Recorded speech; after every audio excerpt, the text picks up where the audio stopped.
BNR gold and diamonds తరుగు తక్కువ బంగారం ఎక్కువ ఇప్పుడు మన వైజాగ్లో. సో ఎప్పుడైనా ఇలాంటి సినిమాలు తీసినప్పుడు మీ దగ్గరకు వచ్చి మీ అడ్వైజ్ మీ సజెషన్లు తీసుకుంటుంటారండి ఎవరైనా? ఈ సినిమా ఏంటి, ఆడుతుందా ఆడదా, మీ ఒపీనియన్ ఏంటి? మీరు కొన్నా కొనకపోయినా మీరు సినిమా అడుగుతారండి, అడుగుతారు కానీ ఎవరు పాటించరు. అదే సినిమా మొత్తం అడుగుతారు. అడిగినప్పుడు మనం చెప్తే పాటించరు. పాటించకపోగా ఆ సినిమా కూడా చెప్పారంట దిల్ రాజు గారు, అది ఆడింది కదా, ఏదో ఒక సినిమాలో ఆడేసిన సినిమా ఉంటుంది, ఎక్కడో ఒకటి ఆ ఒక్క సినిమా ఉంటుంది, ఆ సినిమా ఆడిందిగా, సో మనది ఆడుద్దనే హోప్స్తో సినిమా తీస్తారు. సో అందుకే చెప్పడానికి కూడా నేను ఆలోచిస్తాను. మరీ ఇక క్లోజ్గా ఉన్న వాళ్ళు ఉంటే ఖచ్చితంగా మాట్లాడవచ్చు. అయితే కొంతమంది అప్కమింగ్ డైరెక్టర్స్, కొత్త డైరెక్టర్స్, వాళ్ళకి మాత్రం నిర్మోహమాటంగా చెప్తారంట కదా, మీరు చేతులు కాల్చుకోకండి, ఆ స్టోరీ చెయ్యొద్దు అని చెప్తారు. బట్ వాళ్ళు కూడా కొందరు వింటారు, దాన్ని పట్టుకొని మళ్ళీ ట్రై చేస్తూ ఉంటారు. రాజు గారికి సినిమా మీద ఎంత ప్యాషన్ ఉందో, ఎంత ఇష్టం ఉందో, ఎంత జడ్జిమెంట్ కేపబిలిటీస్ ఉన్నాయో, రాజుగారు అప్పుడప్పుడు చాలా కొంచెం కర్ణ కఠోరంగా కూడా ఉంటారని విన్నాను. అంటే కొన్ని డెసిషన్స్లో వెరీ ఫర్మ్, డైరెక్టర్ మాట కూడా వినరు. ఎట్టి పరిస్థితుల్లో ఈ సినిమా ఇది వెళ్ళాలంటే ఇది ఇలాగే వెళ్ళాలి, ఇందులో ఈ పాయింట్ ఉండకూడదు అంటే ఉండకూడదు, అంటే కొన్ని స్ట్రాంగ్ డెసిషన్స్ కంపల్సరీగా తీసుకుంటారంట. ఇది నిజమేనా? అంటే తీసుకోవాలండి. తీసుకోకుండా ఏమవుతుందంటే, నేను ఎప్పుడు ఎవరితో అయినా మా టీంతో ఎప్పుడు మాట్లాడేది, ప్రతి సినిమా దగ్గర అందరికి చెప్పేది ఒకటే చెప్తాను, మాకే కాదు ఇది ఎవరికన్నా, సినిమా సక్సెస్ అవుతూనే ఆ సినిమాలో యాక్ట్ చేసిన హీరోకి కానీ, ఆ సినిమాకు డైరెక్ట్ చేసిన డైరెక్టర్ కానీ, టెక్నీషియన్స్ కానీ, మాకు కానీ, మా డిస్ట్రిబ్యూటర్లకు కానీ, కింద సినిమా వేసే ఎగ్జిబ్యూటర్లకు కానీ అందరికీ సక్సెసే కావాలి. మనం ఏమి ఒక రాంగ్ స్టెప్ వేసి ఒక ఫ్లాప్ సినిమాకి పంపించే పరిస్థితి ఉంటే ఎందుకు తీయాలి? సో సక్సెస్ఫుల్ సినిమా వెళ్తేనే ఇంతమందికి ఉపయోగం. సో ఆ సక్సెస్ఫుల్ సినిమా కోసమే ఎవరితో ఫైట్ చేసినా, ఎవరితో చెప్పినా, ఎక్కడ నా మాటలు అనిపించుకున్నా, అదొకటే టార్గెట్ కోసం. బట్ ఎవరికి వాళ్ళకి కూడా అనిపిస్తుంది కదా, ఆ సినిమా వాళ్ళ పాయింటే రైట్, రాజుగారు చెప్పింది రైట్ కాదు అంటారు. బట్ అక్కడ ఏంది, అక్కడ కన్ఫ్యూజ్ ఉన్నప్పుడు ఒక స్టెప్ తీసుకోవాలి. ఎవరు తీసుకోవాలి? ఫైనల్గా ఎవరు తీసుకోవాలి? యాజ్ అ ప్రొడ్యూసర్గా నేను తీసుకోవాలి, ఎందుకంటే నా డబ్బు ఇన్వాల్వ్ అయింది. ఆ సినిమా ఆడితేనే నా డబ్బు వస్తుంది. ఇప్పుడు హీరో కానీ, డైరెక్టర్ కానీ, అందరిది కానీ అక్కడికి సినిమా రెడీ అయ్యే టైంకి వాళ్ళ రోల్ అయిపోయింది. ఇలాంటి స్టాండ్ తీసుకోవాల్సిన సిచ్యువేషన్లో మటుకు ప్రొడ్యూసర్ అనే కాల్ చెప్పాలి. ఓకే, లేకుంటే కష్టం.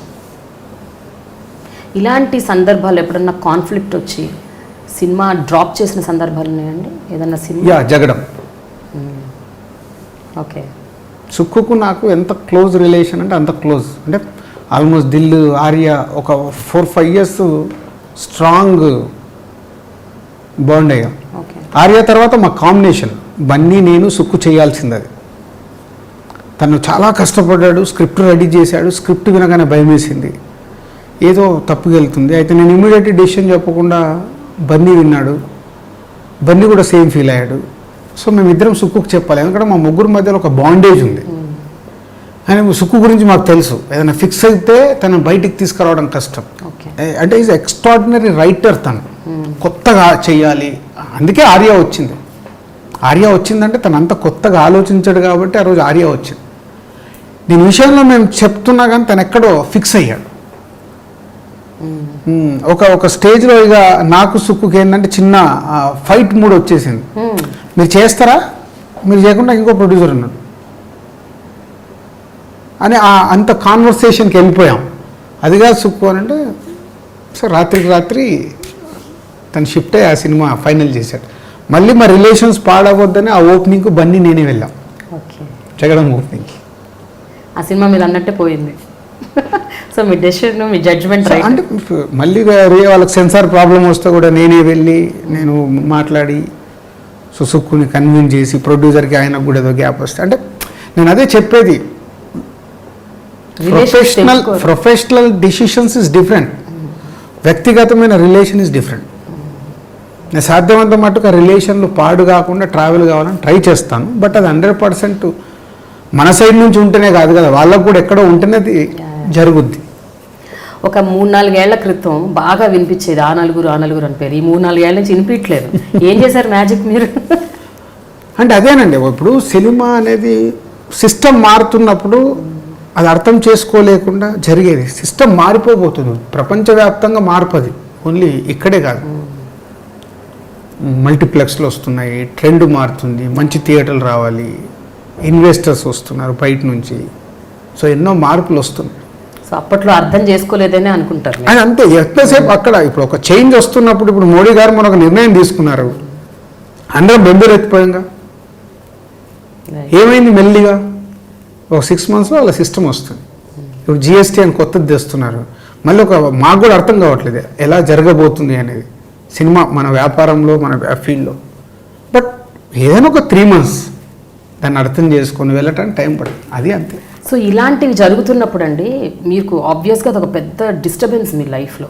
అండ్ మీ చెవున పడుతుంది, మీరు హర్ట్ అవుతారు, బాధపడతారు, మీరు ప్రెస్ మీట్లు పెట్టరు, మీరు అట్లీస్ట్ ఒక ఎక్స్ప్లెనేషన్ ఇవ్వాలని కూడా అనుకోరు. ఇది రైట్ కాదు, మీరు అనుకుంటుంది రాంగ్ అని.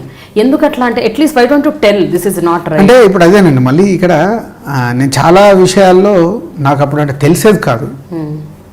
అరవింద్ గారు లాంటి సలహా అడిగేవాడిని, ఏంటి సార్ ఇలా ఉన్నప్పుడు నేను ఏదైనా రియాక్ట్ కావాలంటే వద్దనేవాళ్ళు.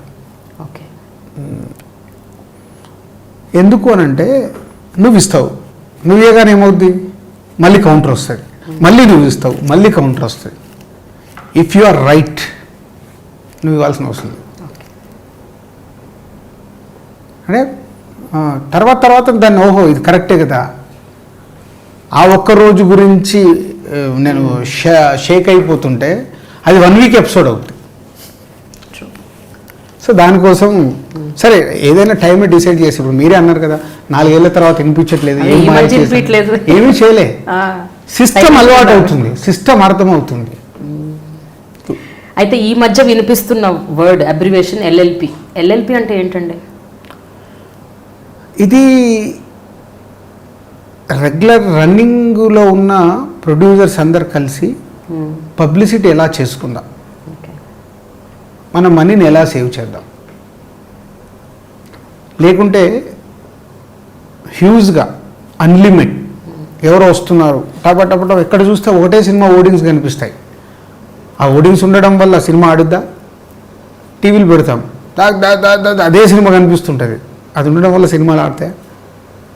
సో నాకున్న ఈ 20 years నా ఎక్స్పీరియన్స్లో ప్రమోషన్ అనేది ప్రేక్షకుడికి మన సినిమా వస్తుందని చెప్పడానికి, ప్రమోషన్ అనేది మనం పెట్టే డబ్బు, ప్రమోషన్కు మనం పెట్టే డబ్బు ఒక ప్రొడ్యూసర్గా ఎంత పెట్టాలి. సో పక్కోటి చేస్తుండగా నేను చేయాలి, నేను చేస్తుండగా ఇంకోటి చేయాలి. ఎందుకు? పక్కోటి చేయడం వల్ల హీరో అడుగుతాడు, అరే ఆ సినిమా కనిపిస్తుందండి, పక్కపక్కన రిలీజ్ ఉన్నాయనుకోండి, ఆ సినిమా కనిపిస్తుంది మనకు కనిపించట్లేదు అంటే వాళ్ళ వల్ల కూడా మాకు డ్యామేజ్. అంటే ఒక సిస్టమ్ లేకపోవడం వల్ల అప్పుడు వచ్చిన ఆలోచన, రన్నింగ్ ప్రొడ్యూసర్స్ మేము అందరం ఒక 10 మందిని, సో మన సినిమాకి ఎలా ప్లాన్ చేసుకుందాం, దీంట్లోకి అందరు రాని వాళ్ళని వదిలేద్దాం, వచ్చే వాళ్ళం మనం కలిసి ఒక ప్లాన్ చేసుకుందామని ప్లాన్ చేసిన ప్రమోషన్ ప్లానింగ్ వల్ల ఎంతో డబ్బు సేవ్ అయింది మాకు. ఓకే.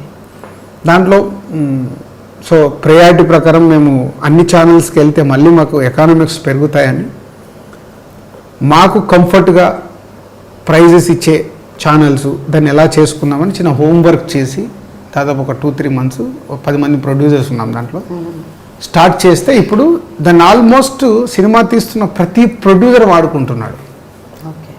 దాంట్లో లేకున్నా అంటే అది మా గురించి చేసుకుంది కదా, అది అందరి గురించే చేసింది. ముందు మీరు స్టార్ట్ చేశారు, బట్ ఎవ్రీబడీ సో స్టార్ట్ చేసినప్పుడు 6 months మళ్ళీ దాన్ని అడాప్ట్ చేస్తారు, దాంట్లో దీంట్లో అంటే. సో అది ఎందుకు సేవ్ అవుతుందని మెల్లిగా టైం పట్టిన తర్వాత ఎవ్రీ వన్ ఈజ్ అర్థమైపోయింది. కానీ దీనివల్ల మీడియాలో మీకు శత్రువులు పెరిగిపోలే అంటే అదేనండి, దీని మీద కొంచెం నేను అదే చెప్పేది, ఒక మంచి చేయాలంటే మనము, నా డబ్బు అది ప్రొడ్యూసర్గా సంవత్సరానికి నేను ఈ సంవత్సరం 5-6 సినిమాలు రిలీజ్ ఉన్నాయి, ఒక్కో సినిమా మీద ₹1 కోటి నాది వేస్ట్ కాకుండా నేను కాపాడుకుంటున్నా అంటే ఇయర్ అయిపోయే వరకు 6 కోట్లు. నాకు కష్టం వచ్చినప్పుడు ఎవరు ఇవ్వరుగా, నాకు ఫ్లాప్ సినిమా వచ్చిందంటే నాకు నా డబ్బు పోతే ఎవరు ఇవ్వరుగా. సో నా డబ్బు గురించి నేను జాగ్రత్త పడాలిగా. నచ్చకపోవచ్చు, but still you are firm on your stand. Correct. Stand మాత్రం మీరు వదిలే ప్రసక్తి లేదు.